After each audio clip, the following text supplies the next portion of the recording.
Hello, everyone. I am Danny. You are watching Health Be Mind, the station for all things self-investment stuff. Here on this channel, I focus on development, self-development, personal development, and anything that we can do to intentionally invest in ourselves. One way that we can invest in ourselves is to write our story, to share our passion. And today I have a special guest on the show.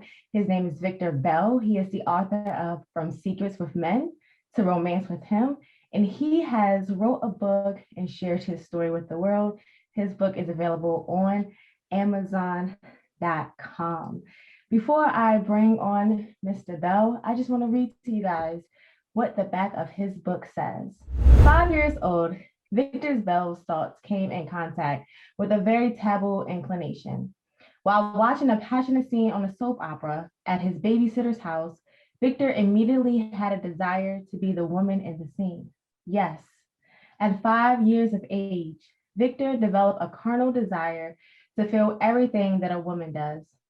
He even developed a desire to be a girl, and then trauma happened.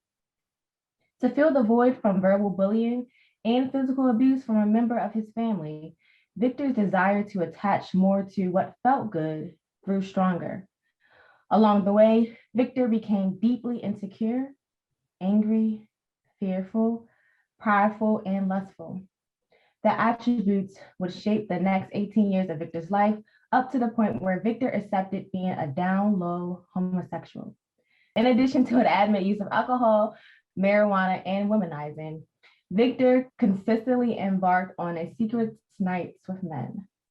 The surface life and the secret life gave Victor great joy, great satisfaction, but he would soon find out the satisfaction was only temporary. He had insatiable desire for material things.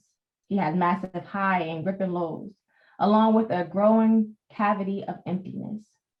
Victor was doing everything he could to feed the beast of his flesh, but nevertheless, his actions could never hide the mountain inadequacy that he felt very deep inside.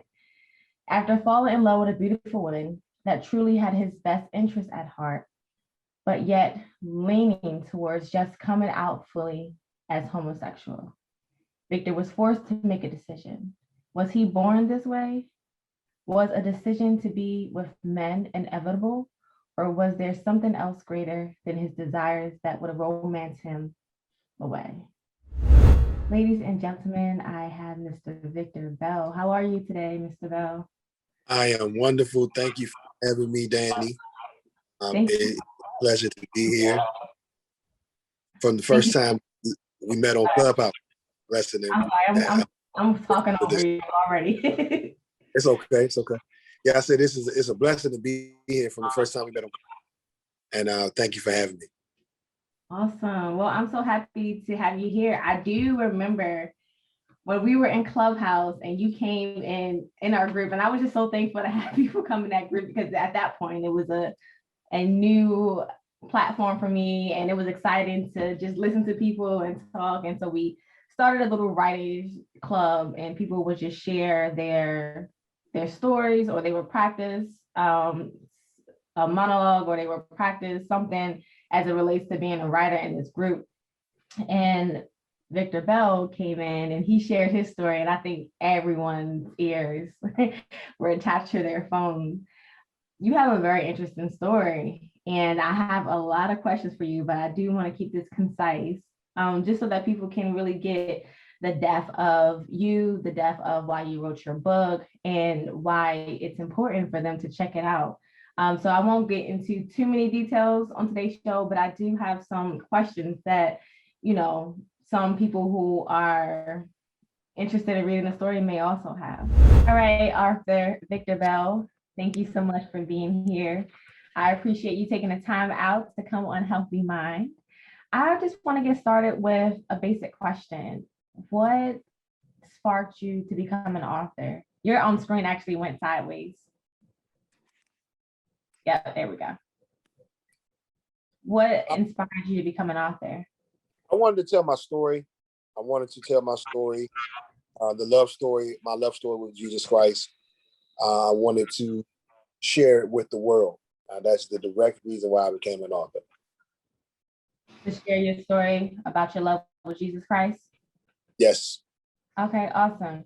And so your love story is centered around, of course, you romancing with men based on your title, and now you are in a romance with Jesus Christ.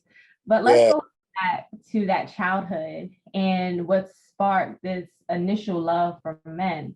So as I'm reading your book, and this is a disclaimer for people who have not read the book yet. I don't want to give too much away, but there's a point in the book when you are directly speaking to me, and it's because I had this thought as I was reading the book. And you mentioned that some people may think that you didn't have a healthy upbringing. And I know there was one point where you were speaking about your infatuation with what you saw on television, um, put you in a position where you wanted to be loved like the people that you saw on the scene, particularly the women. Um, what was love like in your household? Tell us about your relationship with your mother and your father before we continue, so people can have a little background about what they may or may not think about your story. Understood.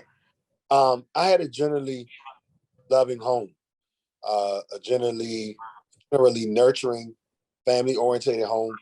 My immediate family loved me. My extended family loved me. On both sides of my family, they're very large. My grandmother had 6 kids. My great grandmother on my mother's side had 12 girls. At least all of them had at least one child, if not more. So um, I knew what it was to be loved generally. I felt that love was by default because I felt like they were supposed to love me because of family. I wanted the love that I saw in the soap opera sex scene at 5 years old at my babysitter's house. I was never raped. I was never molested. Nobody ever did anything to me that I didn't want them to do. But I saw the way this woman was being held and kissed and contorting her body underneath a man's chin and holding on to him in this passionate 10-second sex scene on the opening credits of a soap opera. In the preceding scene, she was drinking wine and then being swept off her feet. So I just felt that this woman is loved. When it got to the sex scene, and I said, I like what the man is doing, but I want to be the woman because I want to be loved like her. And that's where the seed to desire to be a woman or physically desire a woman and to be with men, that's where it came from. Okay, so you mentioned you wanted a love like her, and you also mentioned that your love with your family was the fault. So going back to your brain as a young child, what did you define love as? Or I what did felt love was acts of kindness, acts of affection, and what I know affection to be now, acts of endearment, physical touch. And I saw all of those things in the midst of the sex scene that was taking place, all of the sexual activity. I saw those things being done in the midst of sex or leading up to sex. So this is what I felt the pinnacle of love was if somebody can make love to you like this, then you're really loved. So the only way to be loved like that, you got to be the woman.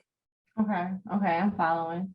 So you also are mentioning in your book about the airwaves and its impact on you deciding that you were gay at that moment in your, or some moment in your life. I won't say which moment. But there was an influence, especially with what you were seeing on television, of course. And so I want to elaborate on this idea that someone could be born gay. Why do you think someone would say that they were born gay based on your experience? Because where did the thought come from? You have to ask yourself, where did this thought come from? Where was the idea for him to attach himself to the desires of a woman or to want to desire a man being sexually active with him at 5 years old? Nobody ever raped me. Nobody ever molested me. So was it always there? Was it just activated? Was it stimulated? Where and why me? So you would assume that someone could say He was born that way. I disagree for two reasons. The first reason is because they're of the sin nature versus the sexual spectrum. The sexual spectrum says you can be pansexual, bisexual, homosexual, asexual, all of those things. And scientifically, it makes sense. As a believer in Christ Jesus and the will of God, I believe that there is a sin spectrum. And the sin spectrum, on the sin spectrum, because we all sin and fall short of the glory of God. When Adam fell in the garden, there was no definition of what sin. It just was sin, the depravity of the righteousness of God. So there's no telling what you will give yourself to, what your mind can begin to desire, what you will want, that you feel, what circumstances can be presented to you, and you will go after this thing or this thought or this activity. It's no telling, no telling what emotion you will play out in your mind or play out in reality. So what I believe is that according to the sin spectrum, I fell on the spectrum of homosexuality and deep lust. And yes, I said deep lust. Okay. And falling on that spectrum of the sin nature, there's no telling what other people can fall into, because we all have sinned and fall short of the glory of God. Also, the LGBT community even says, and I can understand this, that maybe, Victor, you were never gay. You had not discovered your sexual orientation until later in your life. You were experimenting and you were examining and experiencing what you wanted, and then you finalized what you wanted by your own, here we go, your own decision. What gave you the most completion. So there are members of the LGBT community that say that there is no such thing as being born gay. We have all made a choice, and we have a right to our choice. And society around us should leave us alone and let us live our choice freely. Mm-hmm. Now, this is the other reason why I say I understand why people would say born gay, but I don't believe it. There is a book called After the Ball. It's written by Hunter Kirk and Matson. If you look up Hunter Kirk and Matson, you will find this book. This book was authored by these two gentlemen who were Harvard graduates. One was a psychologist and one was a marketing major. And what they were trying to develop, they were both homosexuals. They were both trying to create a narrative that presented their sexual orientation to the world, but changed the thought process of how the heterosexual looked at, or how heterosexuals looked at homosexuals, or how the thought process of how they viewed them, the understanding of what it represented in our society. And they said, we cannot say that it is a choice, because the faith-based communities, or the faith-based sects, SECTS, will tear this apart. They will chew it up. But we must take a methodology where sympathy and empathy is produced by emotion and by sight alone, by feeling, by conversation, by opinion alone. And they said the best methodology of this, or to execute this goal, would to adopt the methodology of the Black Civil Rights Movement. This is fact. Look this up. Mm-hmm. This is not opinion. This is not something that I want to press on people. And it's hearsay. This was their actual study and goal and plan of execution. And people all around the world are saying, I'm born gay, I'm born gay, I'm born gay, have no clue why the phrase even exists. The phrase, I'm going gay? I'm born gay. Oh, I'm born gay. Okay. Yes. So you're saying that the phrase "I'm born gay" is a part of a plan that has been executed. Yes. Yeah. Right? Oh. Yeah. Yes. And this is not. I'm going to say this again. This is not what I'm saying. This was their methodology of study that they executed. They said we must infiltrate all arenas of society. This is not what I'm saying. This is what they said. Look this up. Read the book.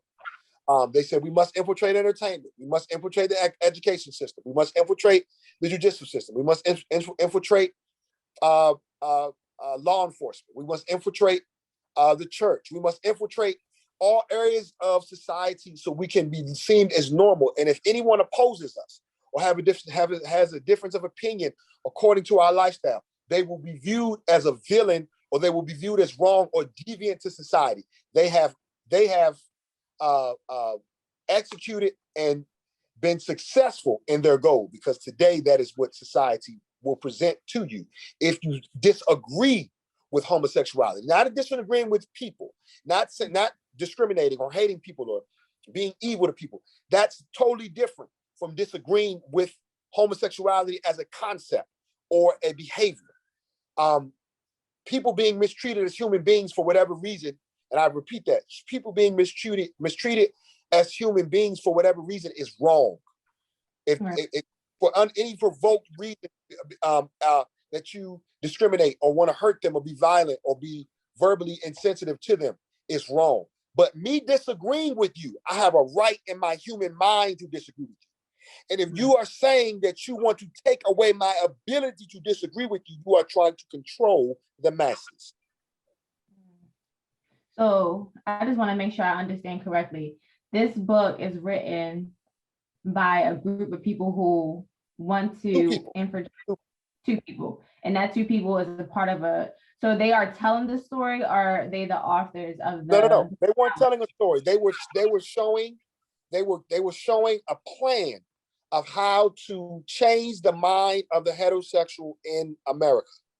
Okay, so they're showing the plan. So they pretty much are giving the receipts, and the plan is by who? Who's devising the plan? Like, once again, the authors were Hunter, Kirk, and Mattson.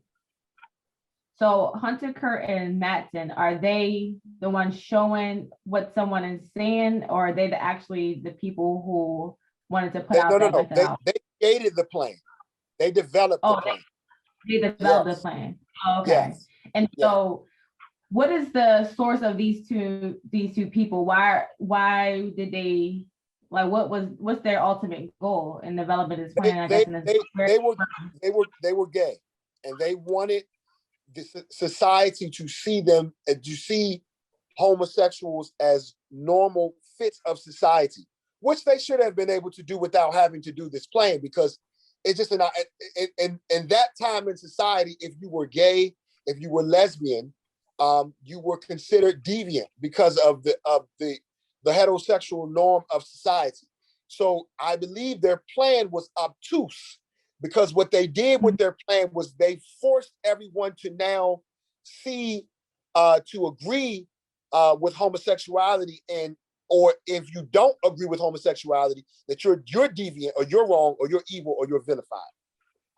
Their plan was just to be for homosexuality to be normalized in society. But their methodology was that of the civil rights movement. So when anybody says anything about Black people today that is insensitive, that is negative, that is microaggressive, that marginalizes them, or is not considerate of the culture, they are vilified. They are politically incorrect. They are considered being racist or bigot or things related to that. So they just said, let's remove Black people and put us in that equation. So now if anybody says anything against us or disagrees with us, they will have the same effect that a racist or bigot or related terms of that nature will be to homosexuals in the LGBT community.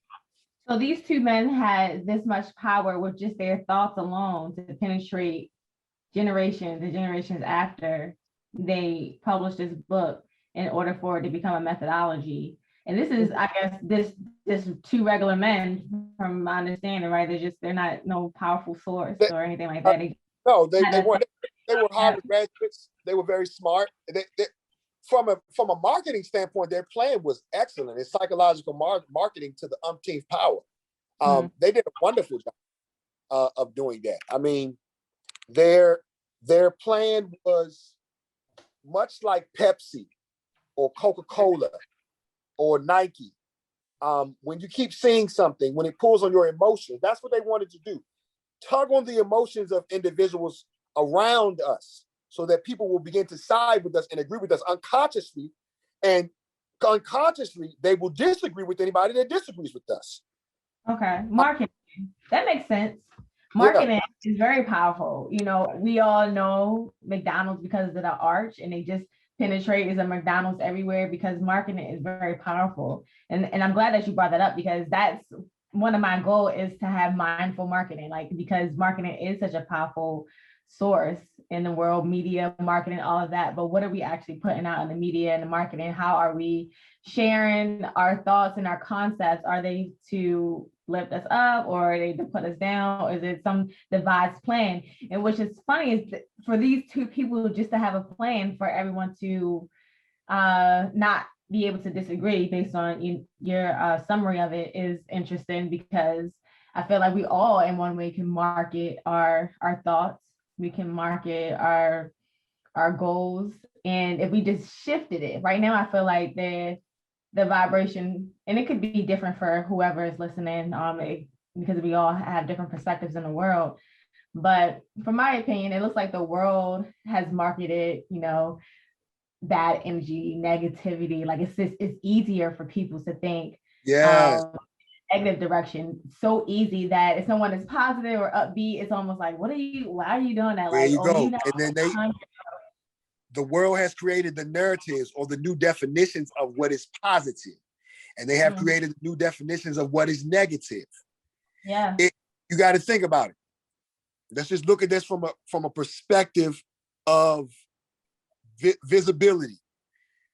It was not positive, or it was negative to see naked bodies or really revealing bodies on television at some point in time in America. And it was positive to disagree with it. You would not be considered something wrong. Or it was positive to agree with that. We shouldn't see half naked bodies on television. It was something that would be plausible. Now, if you say it's too much nakedness over TV, you're considered not only negative, you are considered a shamer of some sort, and people will come for your throat. That's interesting. Now think about this. Whether you agree or disagree is irrelevant. They don't even care about that. They are now saying, we will cancel you. We will shut you down because you disagree. Look at that. Pay attention to this. Pay attention to this. People will rip your platform from the inside out because you disagree. Now, the only time, if I can liken this to, the only thing I can liken this to is the X-Men versus human beings. Magneto wanted everybody that was not a mutant to die. And if you disagreed, even you didn't have to disagree. Just because your mind was not mutant, he wanted you to die. And then you had certain human beings that if you were an X-Men or a mutant, they wanted you to die. Just like if someone said you're gay or not gay, they're so upset that they want you to die. I'm not saying they want you to die, but they want to kill the liberty of your mind. They want to kill the freedom of your thinking. I need to be able to infiltrate your thinking and manipulate it for me to say, no. What you're thinking is not the way we think.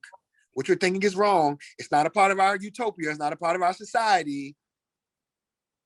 Liberal society should say we can think what we want to think, and we should still be able to be fair and kind and considerate of other human beings. So, but on that point, go ahead. On that point, let's sit there for a second. because Christianity, your source is Christ, your source is Christianity. And one of the principles is that homosexuality is frowned upon. And let's be plain about it. It ain't frowned upon. It's a sin, like every other sin. Okay, so anybody outside of Christianity, based on what we said of liberty of the mind, if anyone outside of Christianity says that, I choose to be gay, because there's also a choice. I choose to be gay. I choose to be a sinner. Let's just take you, for instance. Would your standpoint, based on what you said, cause any corruption to the liberty of their mindset? Absolutely not, because they have a free choice. See, that's the problem. People feel that because what I believe, my faith, what I believe is absolute truth. Now, when I say absolute truth, I believe that the truth of my faith is the truth, and that's the only truth. But there are others that think I'm crazy. They think I'm brainwashed. They think I'm worshiping a white man's God. They think I'm worshiping this invisible sky God. And that's fine. That's what they believe. But what I'm saying is my belief has nothing to do with your belief. As long as I don't force it on you, as long as I don't insult you, as long as I don't hit you, rape, maim, pillage you, take from you, steal from you. If I'm not doing that, then my belief has nothing to do with you. Yeah, it has nothing to do with my book. That's why I wrote my, because it's my love story. Mm-hmm. It's my story of compassion and mercy and forgiving and forgiveness. It's my story of romance from the depths of insecurity and fear and anger and inadequacy. It's my story. So if you disagree with it, you ain't got to buy it. You ain't got to look at it. You ain't got to subscribe to anything that's of me. But this is my story. Yeah. And see, the problem is the LGBT community says we want to force our way everywhere, and we want you to agree with us. If you don't, we have a problem with you. And it should be fair, right? It should be fair. You should be able to have your faith in God and believe in your story that this is your truth. And the LGBT community, I'm not sure of all of the acronyms, but another mindset or another concept should also be able to believe in their truth. I think the issue becomes an issue when everyone is trying to force everyone else to be what their truth is. And that's again taking away, like you said, that liberty, because the bottom line is to not take it personal and to establish your own truth and live your life. But when we try to swim our way into other people's lives and force their way of thinking onto, I can't force my way of thinking onto your way of thinking. It's just a conversation, right? We probably have different perspectives on a lot of things, but to respect each other and to respect each other's truth in each other's world is where we kind of have some peace. I think people disrupt their own peace when they're trying to make other people become what they want them to become. Because again, if you don't want anyone to distract you from being who you are, then you can't force it on anyone else. But it's only by subscription. It's only by choice that people ask me or want to know my story. I am a former down low homosexual, and as my story continued, what we were talking about earlier, as we were discussing earlier, I wanted to be the woman. Nothing happened. Nobody raped me. Nobody molested me. Nobody took anything from me. I wanted to be the woman because I felt love if I was the woman. On that, in your book, you said that you wanted to be better than the women and females that you grew up with. Yes, because I felt the way girls were treated growing up was unfair. I felt girls were, if a girl falls, if a girl cries, if a girl has a bad day, are you okay, sweetie? Don't cry. Come here. It's going to be all right. Dry your tears. It's so sweet and endearing and kind and overtly compassionate. With boys, stop crying. Stop whining. Pick your chin up. Be a man. Be tough. Put your hands up.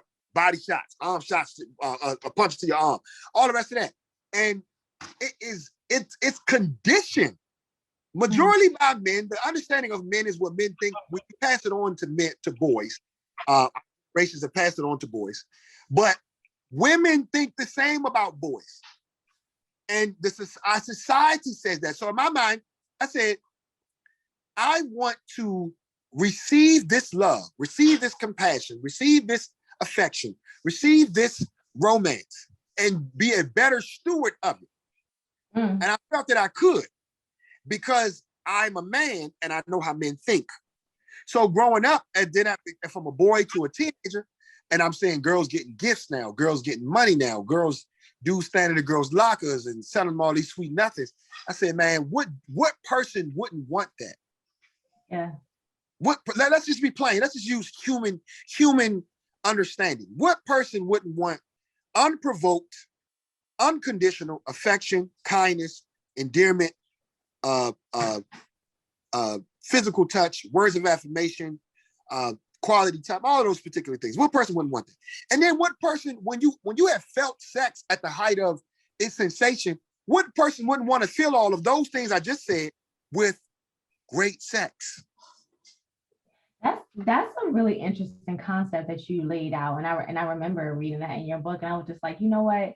It makes me think about even what I experience or what I observe, with children, is that the group of boys, they feel some type of way when they're getting beat up on by their uncles, and that is when they're young. So like when you were watching TV, the thoughts that came into your mind when you're young, they form and they create something bigger over time. And it's just, how do parents navigate through that?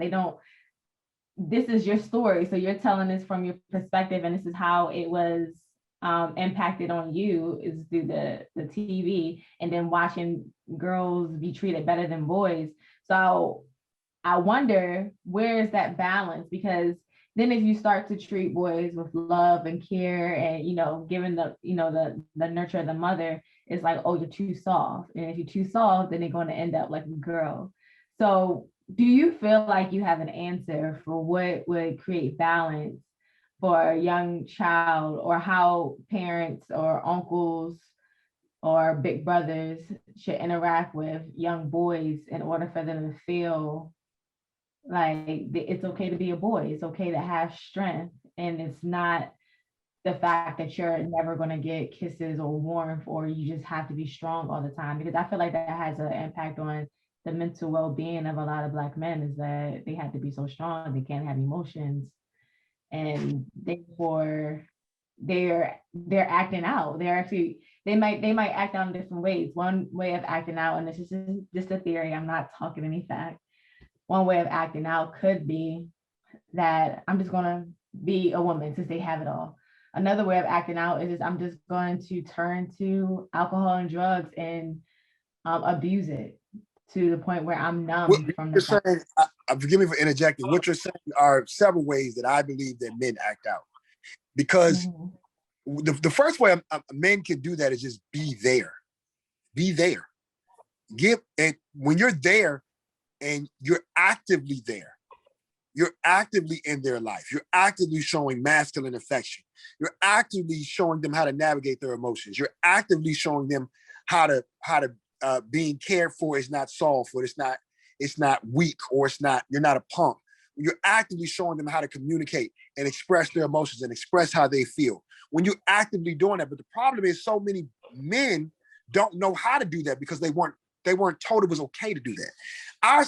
Our generation, I'm 34, has made therapy a thing that is congratulated. It is encouraged. The generation before us, what? Therapy. Particularly the Black community. All you need is Jesus. Just go pray. Nobody was big on therapy. So you don't have a lot of the training and development and just the demonstration of seeing that. And hypermasculinity is a thing. Hypermasculinity is a thing. By the time I was from the ages of 5 to just before 8, I had several sexual encounters with boys my age. Like I said, nobody forced me, nobody molested me, nobody made me do anything I didn't want to do. But by the time I was 9, I lost my virginity to a girl. And what I saw that provoked this, when I saw porn for the first time. The friend of mine that showed me the porn was 9. I was 9. We were both in the 4th grade. We were friends in the neighborhood. And growing up in that time, from about 8, 7, 8, 9, you start to see that the men that are the womanizers are congratulated. They are marketed. They're advertised. They are celebrated. And it just clicked when I saw the porn, because I was like, well, I really want to be the woman now, but I also want to be the guy too. Because I saw a different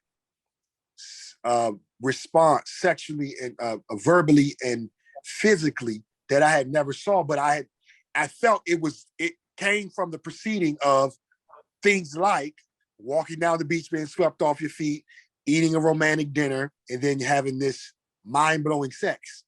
But my mind also said I want to be the man too, because I want to do this to girls.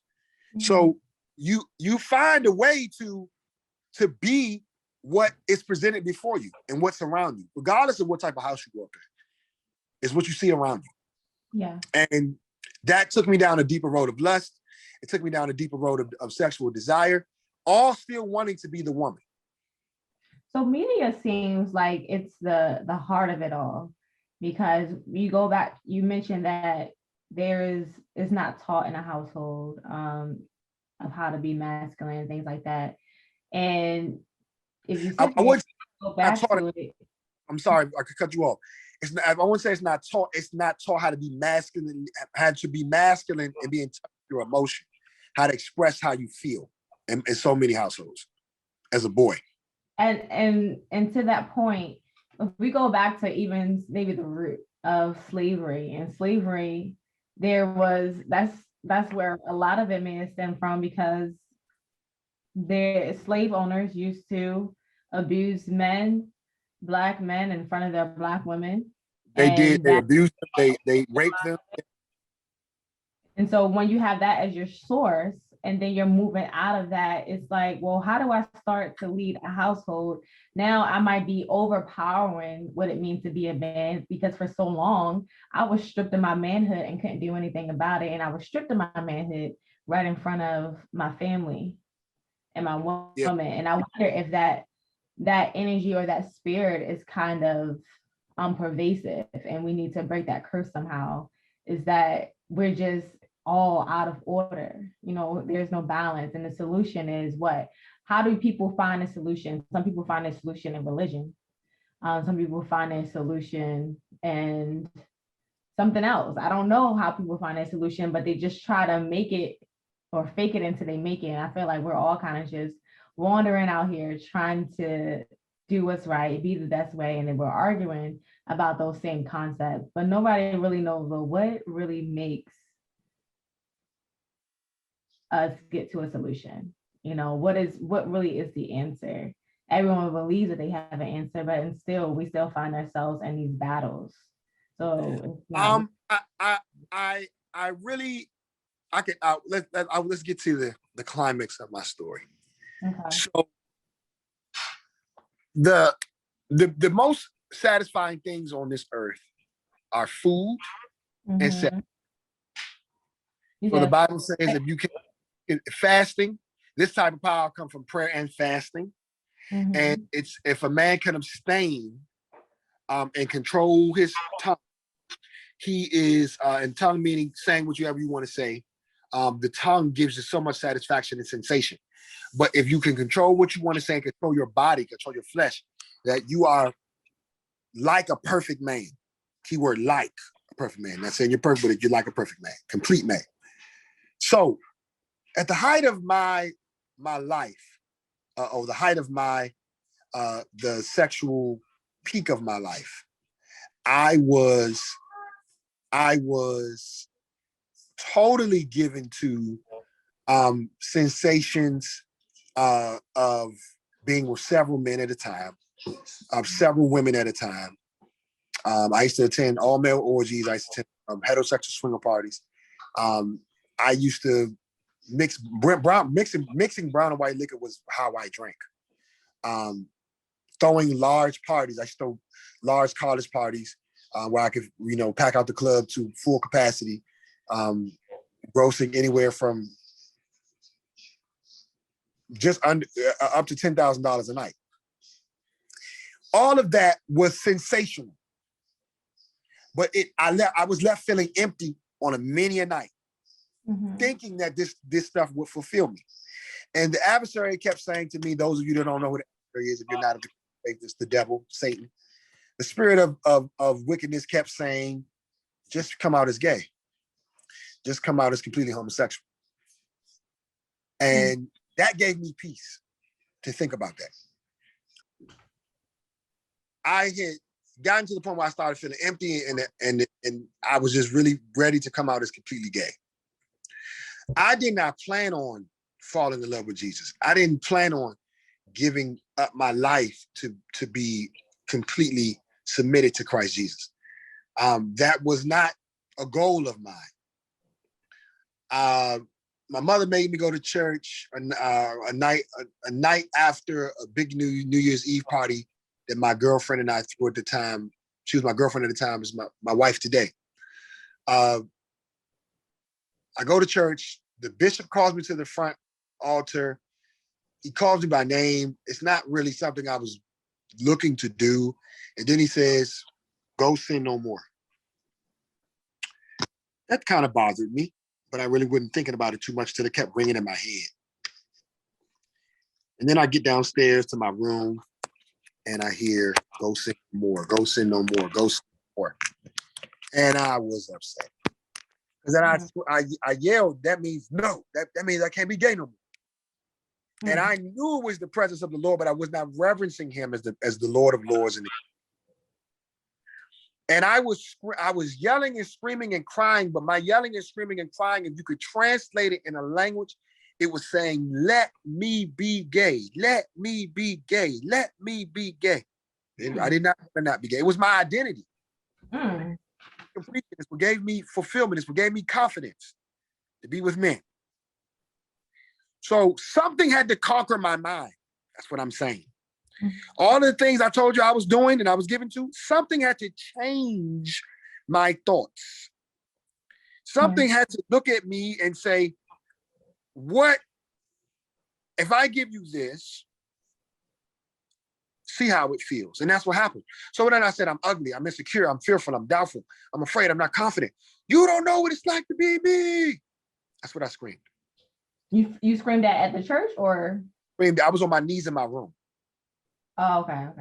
Yeah. My salvation, the event of my salvation was not typical. It was not typical. It was not stereotypical being at an altar in a church. I was in my room on my knees. And then the Spirit of the Lord said, I was beaten. I was publicly ridiculed. I was publicly defamed. I was publicly betrayed. I was tortured. Then I was murdered because I love you. I was shocked. I heard that in my ears audibly. So, okay, wait. So you heard the statement in your ears. Did the voice sound like you? Did it sound like a different voice than yours? It sounds like very, because it's your ears. It's your spirit, but it was a voice that was very distinct. It's how I heard it. Like it could sound. It's the hearing of my vessel, of my flesh and my spirit, but I heard it very distinct. I heard it over my crying. I heard it over my anger. I heard it over my frustration. It pierced through that, and it pierced through my heart and my soul, and it got my attention to where the tears on my face just stopped. And after my tears stopped, it said, give me homosexuality, give me fornication, give me drinking, give me smoking, give me cursing. Give me everything. And I'm going to give you my love and you see how it feels. I was presented with a choice. And what I felt when I submitted my will to this presence, to this voice, I felt a love that I can't explain and describe to this day. I cannot define it. It is a greater sensation than anything I've ever experienced or ever heard of or has ever come in contact with my mind. I've never experienced that before. On a Jesus high, I'm on a Yeshua high. I'm never coming down. So if somebody says, well, I'm struggling with homosexuality, I'm struggling with lust, I'm struggling with finding my identity, I can share my story with them on how I found an identity that completed my confidence and the fulfillment of my identity to where I am at peace with who I am. Yeah. And if they decide to want to experience it through the methodology that I did, hallelujah, Jesus. If they don't want to, that's fine too. Still, hallelujah, Jesus, because they got it no matter what. I can't force that on them. I can only present it to them if they want to know. Or if they're reading or looking me up and they are intrigued by it, then they can find out more about it and seek out for themselves. But I cannot make anybody want to do that. This is my secret this is my life of secrets with men to romance with him. Yeah. So the romance part, let's go back just a little bit when you say you met your wife there. Because as a woman, I don't know what my experience would be like if I took this scenario and I put it on a scenario map. How would I feel being with someone who's been with men most of their lives? I don't know what position I would be in. And I think it would take someone who has a faith base, someone who's very confident in herself, and someone who's very loving to be able to take that on. Can you share with us a little bit about your my wife in y'all's story? Like, what was it like when you told her that you used to be with men? How did she respond to that? When I told her at first, she laughed and she was like, boy, you crazy, you silly, joking. And then I kind of expounded on it and she was like, boy, you big football player, muscular, ladies man, Vic, now I don't believe it. And then I got a little more graphic and she said, you're not lying, because any man in today's society would not make up this story. Nope. And when I got through telling the story, finished with the life, I said, yes. She said, are you? I said, I'm in love with Jesus and I'm in love with you. And she said, okay, let's just move on. Wow, just like that. Yeah. 10 years later, we're still married. She's actually preparing dinner right now. Okay, you got to get to the scene, so we're going to wrap up really fast. So, yeah. Is it ever any moments of insecurities or you just have her solid? She doesn't ever think like, oh, he might be out there with men right now. Like, nope, she never has. And I've never given her a reason.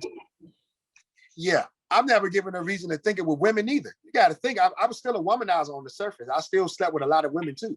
Yeah, so that's another part of it. You could be with men or women. So now the pool is open to a large amount of possibilities. Yeah. So there has to be a lot of security in your marriage. So big ups. I don't know if big ups is a thing, but props to being able to have such a powerful connection and relationship. Because I don't know if a lot of people can handle that on the surface, but it definitely tells the tale of what. Say it again. That's unconditional love. Unconditional love. That's it. And a lot of people are serving conditional love and they think that they are loving unconditional, but unconditional love is something like that for sure. And it's beautiful that, because now going back full circle, when I said, what did that little boy think love is? Now this is really a definition of love being personified, especially, the love of God within your rooms, I would just assume is now being personified with the love of your wife and your children. So that's beautiful. Yeah. Yes. So just a few more questions. I know you have to go, so I'll just wrap it up. There were so many questions that I have, but the conversation went so different way. So I just encourage people to read the book, and then maybe you can come back on if anyone had any other questions and they sent me some emails and they wanted to, get to that part. Because I feel like the story is really interesting and I want to share that when I was reading your story, you definitely shift my perspective on just how religion and people who are religious or in a Christian faith may respond to homosexuality. Because you see a different line, you see different narratives, like there are narratives where they really bash the community. And then there's other sins that they're not bashing, right? It's really hardcore, like, you know, you got to hate homosexuality, but they're not looking at the source of it, you know, why it may be happening, and they're not really bringing the love of God. So if you have the love of God or Christianity, from my assumption, it is about being the truth. It's not really about bashing the truth on people. Come on, woman of God. Yes. Be You the know, truth. be it. If you Yes. see it, then Yes. people will just automatically relate to it. You know, they will be what is that word? They will be drawn to you because you are actually the truth. You're living the truth. Yes, I'm sorry, I cut you off. Forgive me. Yeah, but if you're the living truth, then you don't have to, because I've been in organizations before where it's just like, you know, you go out and teach the truth, or you go out and teach the word, and it's almost like you're fighting with these people. But if you really see the concept, who wants to be in any organization or any relationship where you was forced into it, or you was even made fun of because you're not in it, or you were belittled to be in it? Like, I don't see how that's the way that you bait me in. You would bait me in by actually being, you know, what the kids say, well, keep it at 100 with your truth. Like, you got to come and say, you can't be a homosexual. You can't do this. You can't do that. You are Satan's child. Then I'm like, okay, then I'll just be Satan's child over here. Like, I don't see how people think that the fear is the thing that brings people to their truth or their faith, their religion, their concept. I don't see how fear is supposed to bring you in. I think love, but then based on Christianity, there is the fear of God. So there's that concept. So they kind of put that on you too. Like, you gotta fear God. And so maybe that's why it's a different fear, though. People fear like it's frightening. No, it's not that. It's reverence. Mm-hmm. Your children reverence you. I reverence my parents. Yeah. My reverence me. It's a reverence of respect and honor. I honor my wife, so there are certain things that I'm going to do to show that. Mm-hmm. And honor God, and you honor his son that has died that we might have eternal life, we might be reconciled back to the creator. You honor him by being his word. You honor him by being the light. Like you said, you honor him by being the truth. And you have a lot of people that have misinterpretation or just in error of explaining the scriptures and explaining it as a demonstration of their life. And they drive a lot of people away. But the scripture says, if I, Jesus Christ, if I be lifted up, if the understanding of Christ Jesus be lifted up, he'll draw all men unto him. Earlier, you said that there are people who are not going to like your book and they don't got to read it. Yep. Tell us, who is your audience? If you were, and we can actually go right into the selectivity game that I had and then the selectivity statement. So who is your audience? That's going to be the prerequisite for the selectivity game I have for you. Who is your audience? If you were to say, this is the people that I'm speaking to, and relationship to the book that I wrote, From Secrets with Men to Romance with Him, who would you be talking to? Who is the audience that you would be speaking to? Anybody. So anybody, this book is for anybody. Okay. Yeah. The thing about marketing, though, is that, like you said before, this book might not be for you. This book is not for you if it's not for you.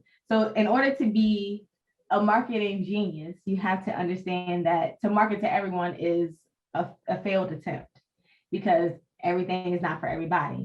To narrow down your audience, who would you put, what group, how would you define the characteristics of the group that you would market your book to? If I'm a marketing major, so I know there is an audience. I have a target audience. So who's the target audience? Yeah. The reason why I say anybody and everybody, because it's a love story. Love stories. If you love stories of triumph, if you love stories of redemption, if you love stories of if you love novels that dive into people's lives where you can see the great transparency, an audience that appeals to those types of books and that type of literature is my audience. I have other forms of my testimony out, and it will appeal to a more specific audience. But this book is for anybody. Okay. Because I can't see who would read it and who wouldn't read it. Right. And there are people that you would think wouldn't read it and they want to read it. I just showed this book the other day to a middle-aged white man, a police officer, and he read the back of it and he said, wow, this is captivating. I mean, honestly, your book is one of those books where it's like, people are like, I wonder how that story ended. When we met you in Clubhouse, I think we were still talking. You had left the room and we were just like, I wonder this, I wonder that. Like, because it's one of those stories. And I've heard a few stories like this lately. I'm just coming across these stories where it's the opposite. Like people who have started one way and they really thought that that was the life that they wanted. And then they did a whole, I'm about to say 360, and it's not 180 to something different. And I think that's what's captivating about the stories, because you're going to two extremes. Like, especially in this world, you got people who are like, I'm riding to be gay, and people are like, I'm riding to be Christian. And you know, that's like, there's Christian gays or whatever, but on the large scale of things, they would be in different rooms. So this is my selectivity game before we go into the selectivity statement. So you said that your market is for everyone. So now I'm giving you 15 seconds and I'll give you like 5 or 8 seconds to think about it, to put together a little jingle that you would use as your commercial for your book. You know, you're familiar with jingles, right? Like, yes. I heard you humming earlier before we started the show. I was like, well, maybe you want to do a little singing. So I will give you 8 little seconds on the clock. And then after that, you're going to do a little jingle that promotes your book. So I wonder what phrase or what words you're going to put together to promote your commercial for the book. All right, let's.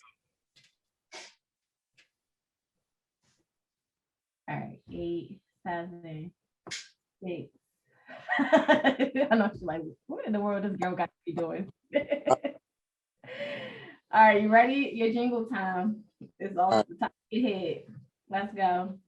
From secrets with men to romance with him. Read me. From secrets to men to romance with him. Which was that last part?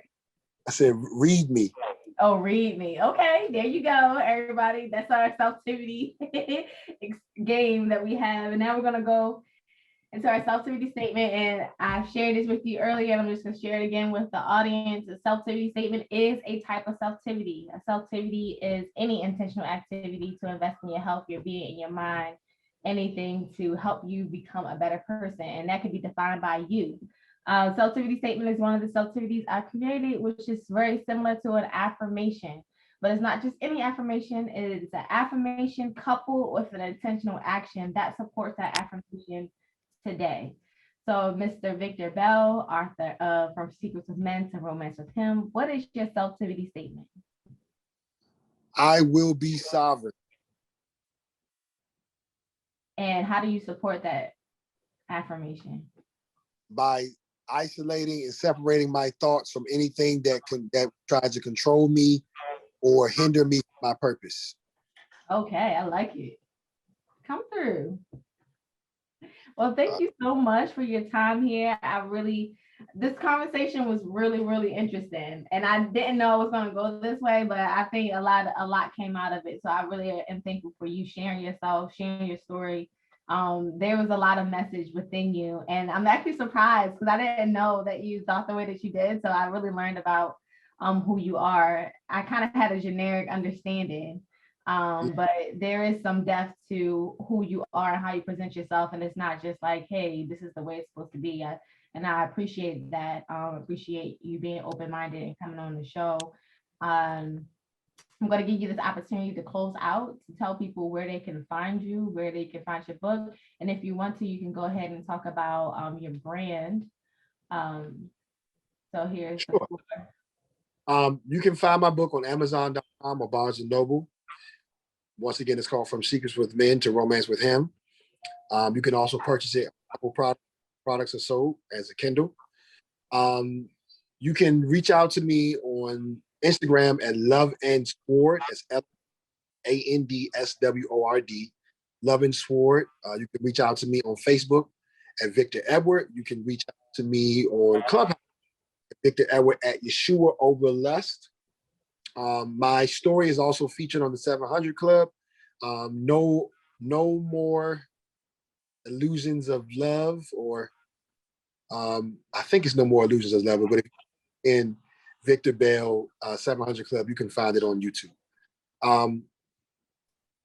Thank you all. Thank you, Danny, for letting me be a guest on your show, and I thank you all for watching. Okay, awesome. Well, thank you everyone for watching. I hope that you were able to sit through here and gain some perspective. And I believe that we all have our opinions. We all have different narratives, different stories, but it's always important for us to listen to one another and gain some insight to what another world is experiencing, and to share where we all communicate, where we all align, so that we can become a better people all together. Until next time, hold on to you as much as you can. Hold on to your health, your being, and your mind. Be mindful. Thank you, Victor. Bye. Bye.